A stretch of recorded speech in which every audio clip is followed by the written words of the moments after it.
Everyone, myself Sumit Kumar. Welcome to my YouTube channel एमर्स। आज हम पढ़ने वाले हैं केमिकल रिएक्शंस एंड इक्वेशन का सेकेंड लेक्चर। और मैंने आप लोग को पहला लेक्चर पढ़ा दिया था और उसमें आप लोग को रिएक्शन तक मैंने आप लोग को ऑक्सीडेशन रिडक्शन तक मैंने अच्छे से लेक्चर कंप्लीट हो गया। ये हमारा थोड़ा सा एक पार्ट बचा हुआ है जो है रिडॉक्स रिएक्शन, वो कंप्लीट हो जाएगा तो ये वाला लेक्चर ये वाला चैप्टर भी कंप्लीट हो जाएगा। ठीक है, तो बिना किसी देरी के शुरू करते हैं आज का ये second lecture chemical equation, chemical reaction और इक्वेशन का।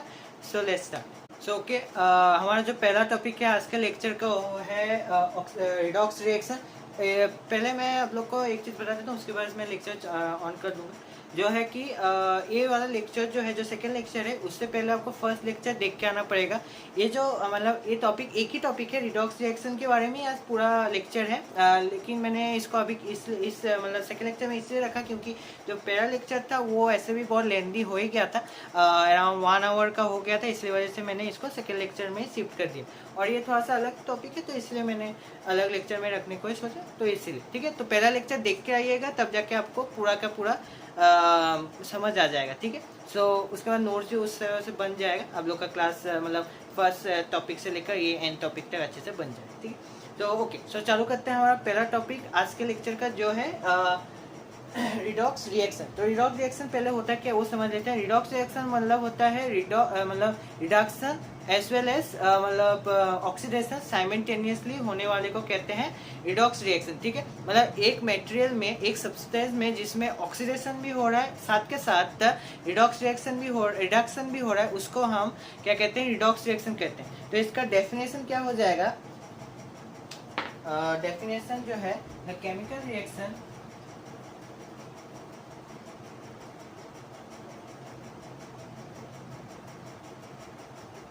chemical reaction in which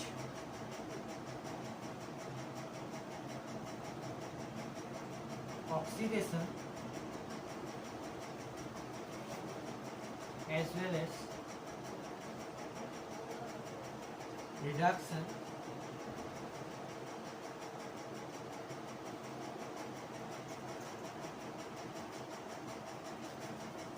takes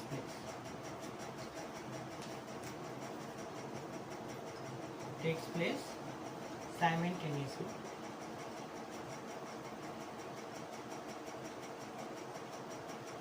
ठीक है, तो डेफिनेशन क्या था जो मैंने आपको कहा था जी, जो है केमिकल रिएक्शन जो है, जो ऑक्सीडेशन और रिडक्शन दोनों एक साथ परफॉर्म हो एक किसी मेटेरियल में। जैसे आप ले लीजिए कि जैसे कि इसका इफेक्ट्स क्या, मतलब जो चीज़ में, जैसे मेटेरियल में हो सकता है, किसी फूड में खाने के मटेरियल में हो सकता है, किसी भी चीज़ में जिसमें ऑक्सीडेशन और रिडक्शन साइमल्टेनियसली हो उसको रिडॉक्स रिएक्शन कहा जाता है। और redox reaction most of the cases लगता ही रखता है। ठीक है, सो इसके इफेक्ट्स क्या क्या हैं वो पढ़ लेते हैं, फिर इसको नोट डाउन कर लीजिए। जहाँ पे मैं आपको कह देता हूँ फिर से, जो है the chemical reaction in which oxidation as well as reduction takes place simultaneously. ठीक है, ओके, सो नोट डाउन हो गया। अभी हम इसके इफेक्ट्स लिखेंगे।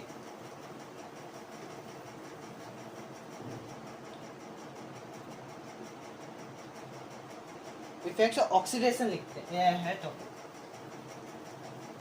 ऑक्सीडेशन कैसे इफेक्ट करता है डेली लाइफ में। ठीक है, सो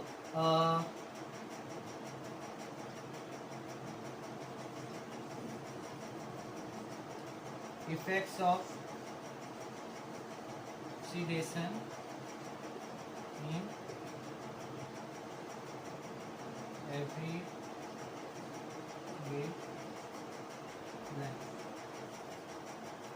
सो एवरीडे लाइफ में ऑक्सीडेशन कैसे लगता है। ठीक है, तो फर्स्ट है हमारा रेंसिडिटी। रेंसिडिटी क्या है, रेंसिडिटी देखिएगा कि जैसे कि आपने एक चिप्स का पैकेट खरीदा या फिर आपने कोई फ्राइड आइटम जो है वो बनाया है। ठीक है, जैसे कि पकोड़े हो सकते हैं या फिर कोई भी चीज़ फ्राइड, जैसे कि चिप्स हो सकते हैं जो घर में बन रहे हैं या फिर बाहर से आप लाए हैं तो वो हो सकता है। ठीक है, जो मतलब पाम ऑयल या फिर ऑयल से बना हुआ चीज़ें। ठीक है, उसको तब आप ऐसा ओपन एयर में रख दोगे। ठीक है, ओपन एयर में रख दिया आपने, तो आपने देखा होगा कि वो सॉफ्ट हो गया, सॉगी टाइप हो गया और क्या कह रहे हैं, उसका टेस्ट जो है अलग हो गया है, नहीं तो उसका स्मेल अलग हो चुका है। आपने देखा होगा कि लेस का जो पैकेट होता है, किसी चिप्स का पैकेट, आपने लेस का पैकेट देखा होगा, उसमें जितना ना लेस होता है उतना तो आपका हवाई भरा होता है। तो हम सोचते हैं कि लेस मतलब चिप्स से ज़्यादा, लेस से ज़्यादा हवा क्यों है? तो वो हवा नहीं होता, वो नाइट्रोजन होता है कि उस चीज़ को प्रिजर्वेशन करने के लिए। तो ये प्रिजर्वेशन टेक्निक्स होते हैं, तो इसीलिए मतलब वो यूज़ कर नाइट्रोजन गैस यूज़ करते हैं, वो भी हम पढ़ेंगे, प्रिजर्वेशन भी। लेकिन रेंसिडिटी क्या होता है, जो फूड मटेरियल होता है उसका टेस्ट या फिर उसका स्मेल अलग हो जाना, उसको मतलब ऑक्सीडेशन, आपको रेंसिडिटी कहते हैं। ठीक है, तो उसका डेफिनेशन लिख देते हैं रेंसिडिटी का, जो है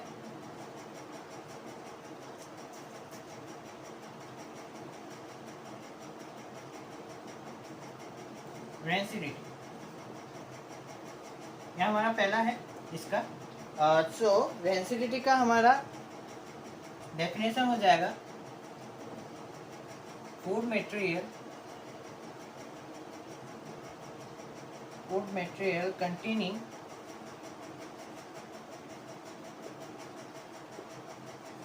oil and fats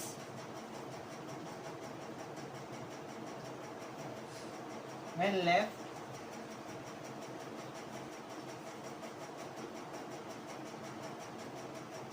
for long time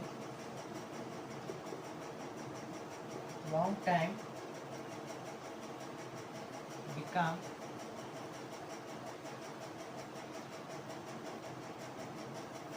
rancid। अच्छे से लिख दो,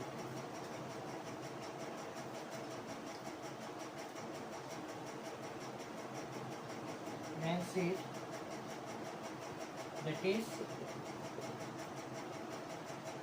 smell and taste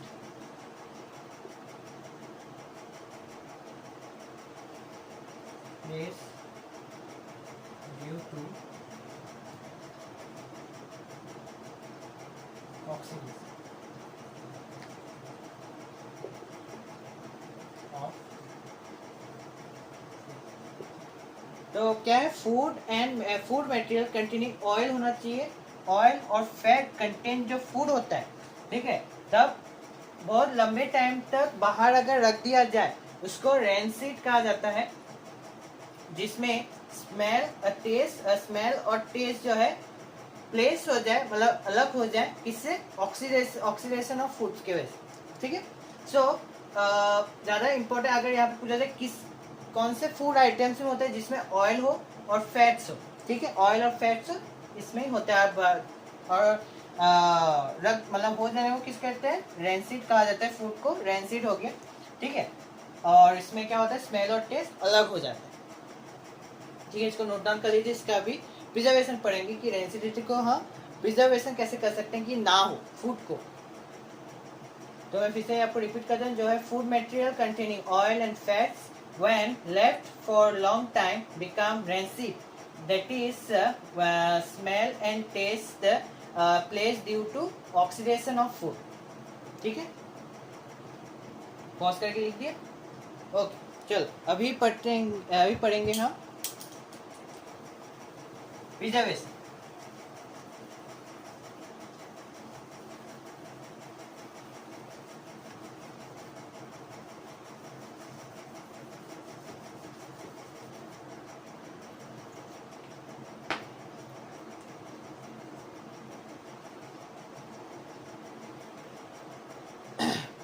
प्रिवेंटेशन क्या है,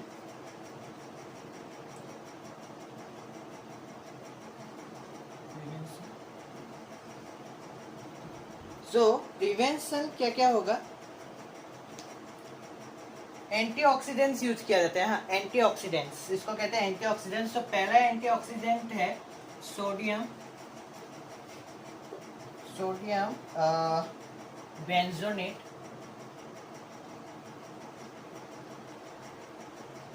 बेंजोनेट।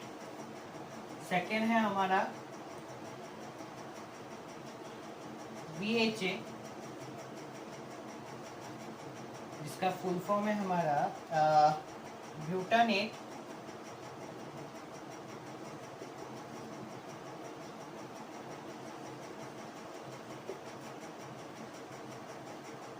Hydro anisole. थर्ड है हमारा BHT, हमारा ब्यूटानेट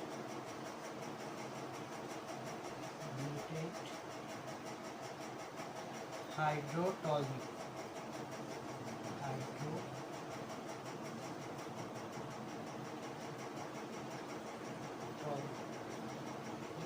और जो फोर्थ वाला है यही ज़्यादा यूज़ किया जाता है, जो है जिस पैकेज में जो है यूजुअली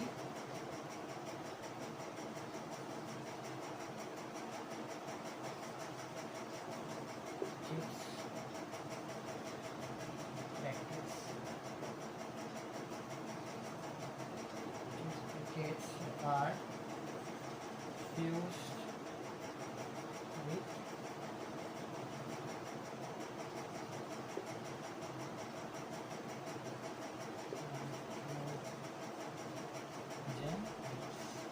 ठीक है। सो ये हमारे 4 प्रिवेंटेशन है जो जिससे हमें रेंजिडिटी से बच सकते हैं। जो है हमारा पहला सोडियम बेंजोनेट, उसके बाद है हमारा BHA, उसके बाद है BHT, उसके बाद है नाइट्रोजन गैस जो हमारे चिप्स पैकेट्स में पाया जाता है। तो जो हवा हम कहते हैं वो हवा नहीं होता, वो नाइट्रोजन गैस होता है।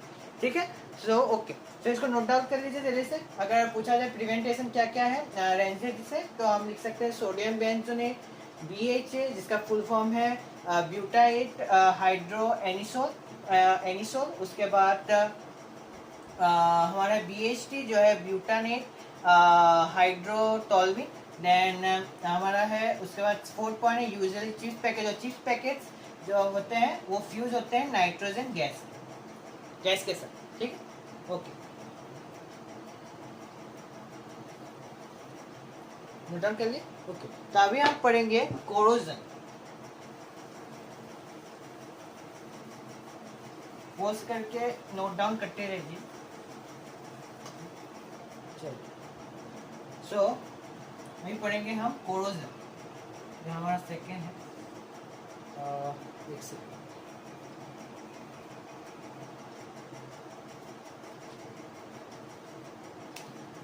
ठीक है, अभी हम पढ़ेंगे कोरोजन। ठीक है, सो ये हमारा सेकेंड होगा।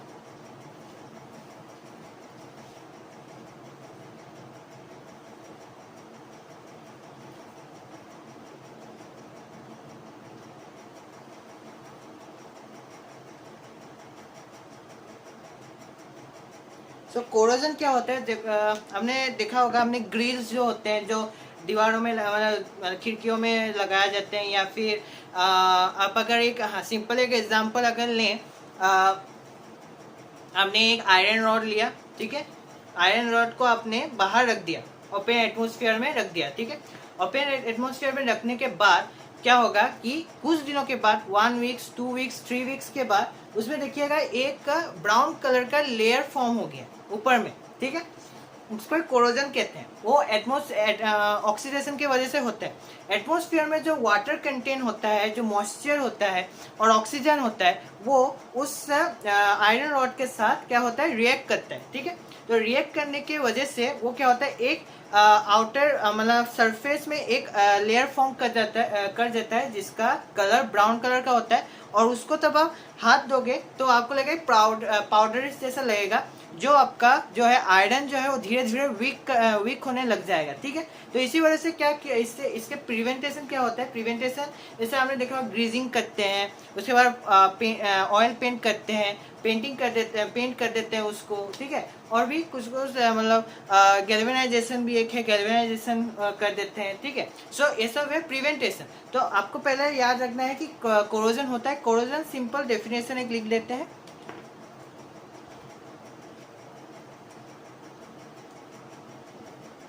डिग्रेडेशन देखो, डेफिनेशन याद करना इज इम्पोर्टेंट, क्योंकि एग्जाम में जाके वही आपको लिख के आना एग्जैक्ट जो मैं आपको लिखा रहा। ठीक है, लेकिन एग्जाम में जो मैं लिखा रहा हूँ वही लिखना है, लेकिन समझना पड़ेगा। ठीक है, आपको अगर आप समझ नहीं पा रहे हो, आप सिर्फ डेफिनेशन याद करके चले जा रहे हो, भूल जाओ। ठीक है, भूल जाओ। तो इसी वजह से अच्छे समझो, इसलिए मैं अब लिखने से पहले आपको समझा रहा हूँ। ठीक है, तो अच्छे समझो, उसके बाद लिखो। So degradation of metal by the action air moisture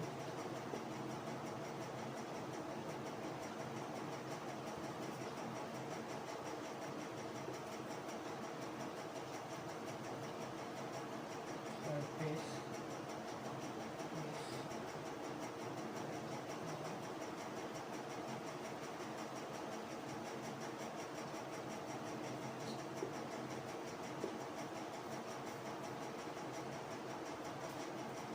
इसका मतलब फॉर्मूला है, मतलब एक केमिकल रिएक्शन जो है हमारा 2Fe plus 3/2O2 plus X(H2O) gives Fe2O3 dot X(H2O). ठीक, सो ये है हमारा डेफिनेशन। तो degradation of metals by the action of air moisture on their surface is called corrosion. ठीक है, और ये इसका रिएक्शन है metal rusting on the iron. Rust, इसका नाम लिख देते हैं, ये है रस्टिंग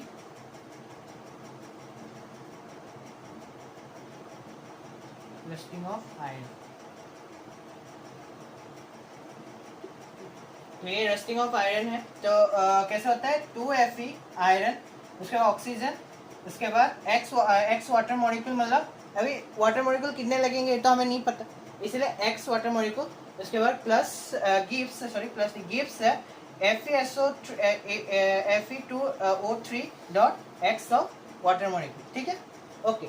सो ये आपका डेफिनेशन है। अब देखो यार, खुद से पढ़ने की कोई 10th में आप ट्यूशन ले लो, कुछ भी कर लो, कुछ नहीं होगा, आपको खुद से ही सेल्फ स्टडी करना पड़ेगा। ओके, सेल्फ स्टडी नहीं करोगे तो कुछ नहीं होगा। आप 10-10 घंटे ट्यूशन में पढ़ रहे हो, कुछ नहीं होगा। ठीक, तो ऐसी चीज़ को नोट डाउन कर लीजिए। उसके बाद बढ़ते हैं नेक्स्ट टॉपिक में, इसका प्रिवेंटेशन लिखेंगे।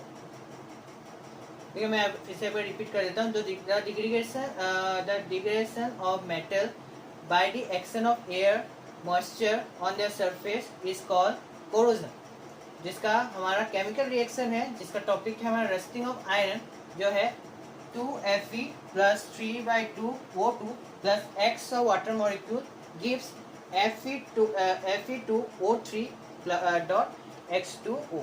ठीक है, ओके, नोट डाउन कर लीजिए।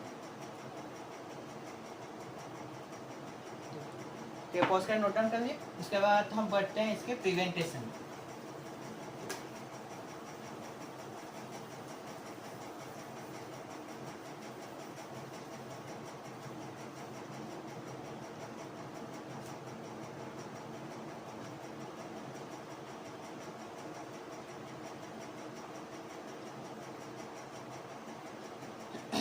प्रिवेंटेशन है हमारा, पहला है बाय पेंटिंग,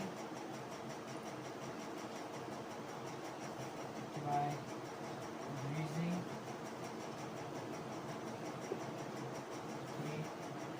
हमारा है bye galvanisation.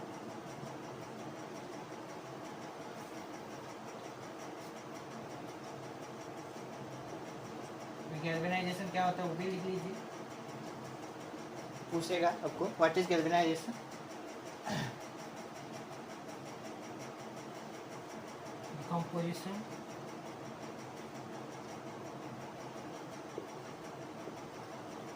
decomposition of thin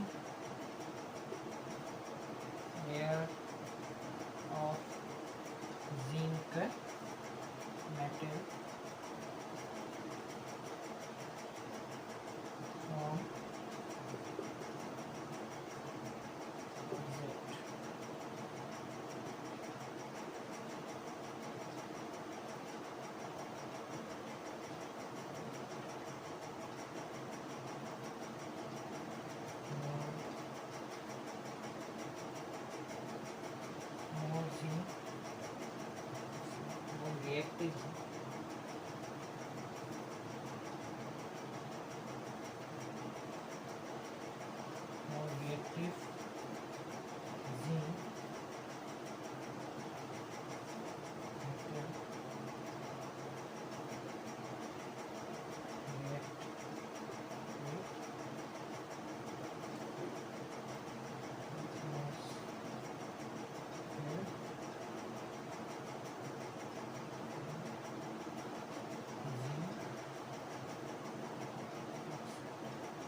okay, so ये तीन है आपके प्रिवेंशन जो है आपका। पहला है बाय पेंटिंग, पेंट कर देना उसको, आयरन के ऑब्जेक्ट को।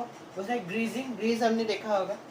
उसके बाद जो गाड़ियों में यूज़ किया जाता है ग्रीज, उस वही आयरन में फ्रिक्शन ना वैसे वैसे। उसके बाद गैल्वेनाइजेशन, गैल्वेनाइजेशन क्या होता है? Decomposition of thin layer of zinc metal on iron object, more reactive zinc metal react with atmosphere and zinc oxide, ठीक है, and form zinc oxide, and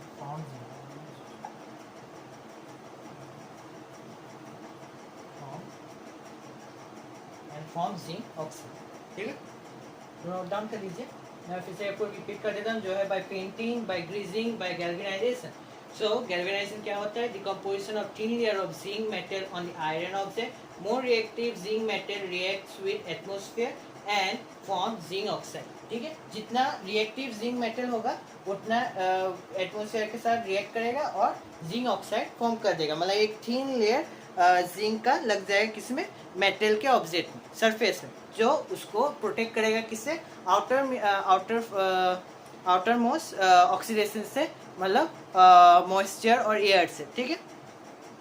okay, अभी हम पढ़ेंगे कि ऑक्सीडेशन कैसे होता है अलग अलग मेटल में, जो है कॉपर और सिल्वर में, कॉपर और जिंक में किस तरह का, कॉपर और सिल्वर में किस तरह का ऑक्सीडेशन हमें देखने को मिलता है। कॉपर में हमने देखा होगा कि ऑक्सीडेशन तब होता है आपके घर में कॉपर का बर्तन होगा, ठीक है, या फिर बोतल होगा, तो उसको देखा होगा कि आपकी मम्मी क्या करती है, वो नींबू के मतलब छिलके से अच्छे से साफ करती है। क्यों? क्योंकि उसके ऑक्सीडेशन के बाद ग्रीन कलर का एक लेयर फॉर्म हो जाता है, ठीक है, एक ग्रीन लेयर फॉर्म होता है जो ऑक्सीडेशन के वजह से होता है, ठीक है। और सिल्वर में आपने देखा होगा, सिल्वर जो आपके पास सिल्वर की ज्वेलरीज हो सकती है, ठीक है, चेन हो सकता है, आपने देखा होगा चेन में या फिर कोई भी एक सिल्वर के ऑब्जेक्ट में ब्लैक कलर का एक लेयर फॉर्म हो जाता है, जो ऑक्सीडेशन के वजह से वो फॉर्म किया होता है। सो किस तरह के होते हैं रिएक्शंस हम देख लेंगे, तो जल्दी से इसको नोट डाउन कर लीजिए पॉज करके।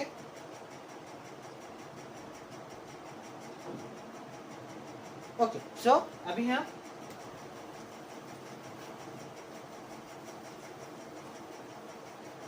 कोरोजन जो है वो कोरोजन नहीं कह सकते हम उसको, ऑक्सीडेशन ही कहेंगे। इस प्रकार का होता है कॉपर और सिल्वर ऑक्सीडेशन।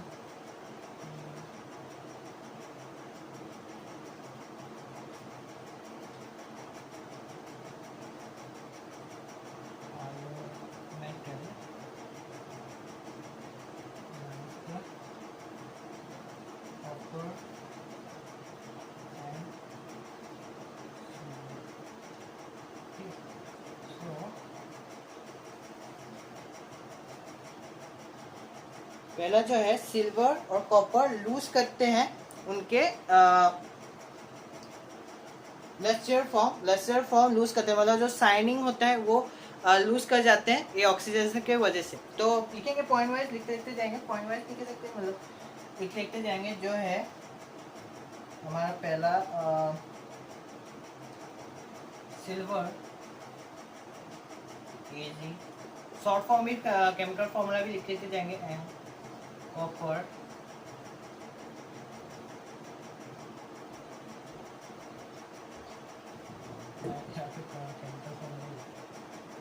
कॉपर सी, उसके बाद lose their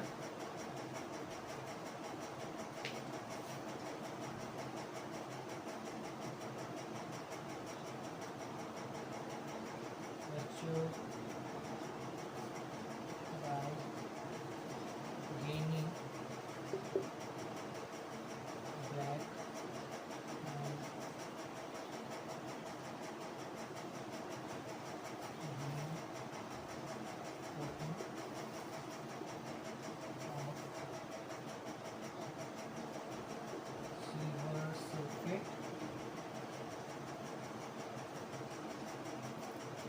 sulfate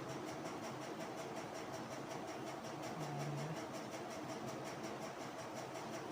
basic copper carbonate,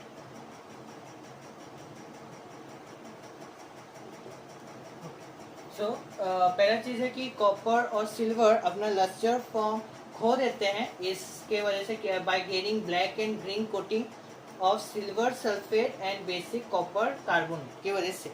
ठीक है, सो सिल्वर सल्फेट जो होता है ये जो होता है ये हमारा ब्लैक कलर का होता है। सिल्वर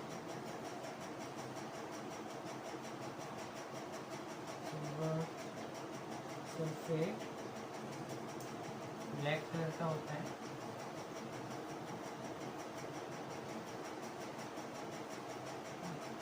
और हमारा कॉपर कार्बोनेट ग्रीन कलर। ठीक है, और कॉपर कार्बोनेट और इसका जो है हमारा एक केमिकल रिएक्शन है जो है 2Cu plus CO2 plus oxygen gives नहीं होगा प्लस H2O, क्योंकि एटमोसफेयर में पानी भी रहता है मॉइस्चर के फॉर्म में। इसके बाद क्या लिखा हमारा copper carbonate CuCO3 plus CuCO3 plus CuOH copper hydrate. So क्या देखा हमारा कॉपर कार्बन वाला कॉपर जो है वो कार्बन डाइऑक्साइड, गैस, ऑक्सीजन और वाटर, ये तीनों ही हमारा एटमॉस्फेयर में रहता है, एटमॉस्फेयर में प्रेजेंट होता है। और ये तीन तब कॉपर के साथ रिएक्ट करेगा तो क्या देगा हमारा कॉपर कार्बोनेट और कॉपर हाइड्रेट देगा। ठीक है, जो है CuCO3 और CuOH2 होल। ठीक है, तो ये देख, और लास्ट में हम ये लिख सकते हैं कि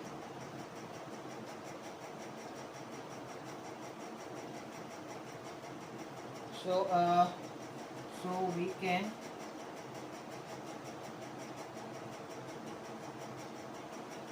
say that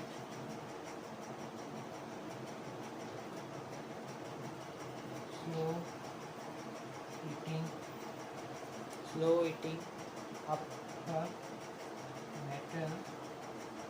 eating up metal by the action of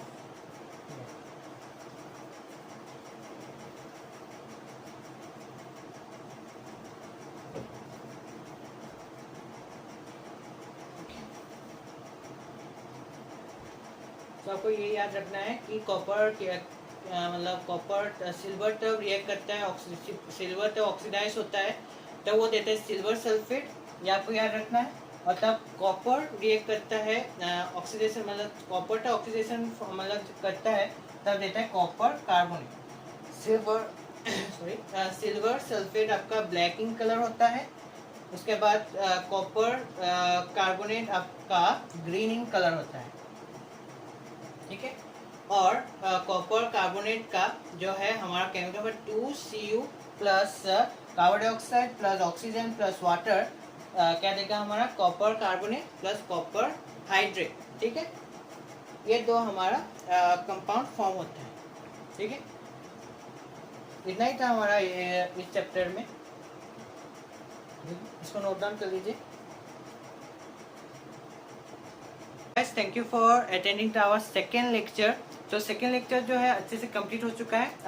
आज का तो हमने फर्स्ट लेक्चर में क्या क्या पढ़ा था। फर्स्ट लेक्चर में हमारे केमिकल इक्वेशन क्या होते हैं, केमिकल रिएक्शंस क्या होते हैं, बैलेंस अनबैलेंस केमिकल रिएक्शन क्या होते हैं, टाइप्स ऑफ केमिकल रिएक्शंस पढ़े थे। और एक पीरियोडिक चार्ट मैंने दिया था जिसमें आपके 20 आपके एलिमेंट्स थे, उनको आपको याद कर लेना अच्छे से, क्योंकि वो आने वाले चैप्टर्स में लेंगे। मैं दे दूंगा तभी, लेकिन आपको अभी से याद होना अच्छा है, क्योंकि बाकी के चैप्टर्स तो हम पढ़ेंगे। यह हमारा पहला केमिस्ट्री का चैप्टर था, इस और केमिस्ट्री के और 3 चैप्टर हैं जो हम पढ़ने वाले हैं। एटम्स के बारे में पढ़ेंगे, तो इससे अच्छा अभी से आप याद करके रखते हैं तो अच्छा ही। ठीक है, सो इस लेक्चर से पहले आपको पहला वाला लेक्चर देखना बहुत ही जरूरी है, जो मैं आपको डिस्क्रिप्शन में दे दूंगा। वो आपको अच्छे से देख लेना, उसके बाद इस लेक्चर में आना है। दोनों लेक्चर्स के अच्छे से नोट्स बनाने हैं, अच्छे से आपको नोट्स को रिवाइज करने हैं। 2 से 3 बार रिवाइज करने के बाद आपको एकदम क्लियर हो जाएगा पूरे कॉन्सेप्ट। क्वेश्चंस लगाइए, प्रीवाइक्यूज लगाइए बोर्ड्स के, अराउंड 2 इयर्स के लगाइए, 2 to 3 इयर्स लास्ट के, तो आपके पूरा का पूरा ये चैप्टर कंप्लीट हो जाएगा। ठीक है, मैं आपको क्वेश्चन आंसर भी प्रोवाइड कर दूंगा इस चैप्टर का, जो जो आपके आने वाले हैं। लेकिन अगर आप अच्छे से पढ़े हैं 2 लेक्चर्स, तो आपको खुद से ही क्वेश्चंस आपको बनने लग जाएंगे। ठीक है, खुद से ट्राई करिएगा, लेकिन मैं आपको प्रोवाइड कर दूंगा, आपको कमेंट सेक्शन में मिल जाएंगे, पिन कमेंट में या फिर डिस्क्रिप्शन में, आप किसी भी एक जगह में जाके चेकआउट कर सकते हैं। ठीक, सो मिलते हैं अगले लेक्चर में, तब तक के लिए goodbye and see you later. तो keep watching and stay safe.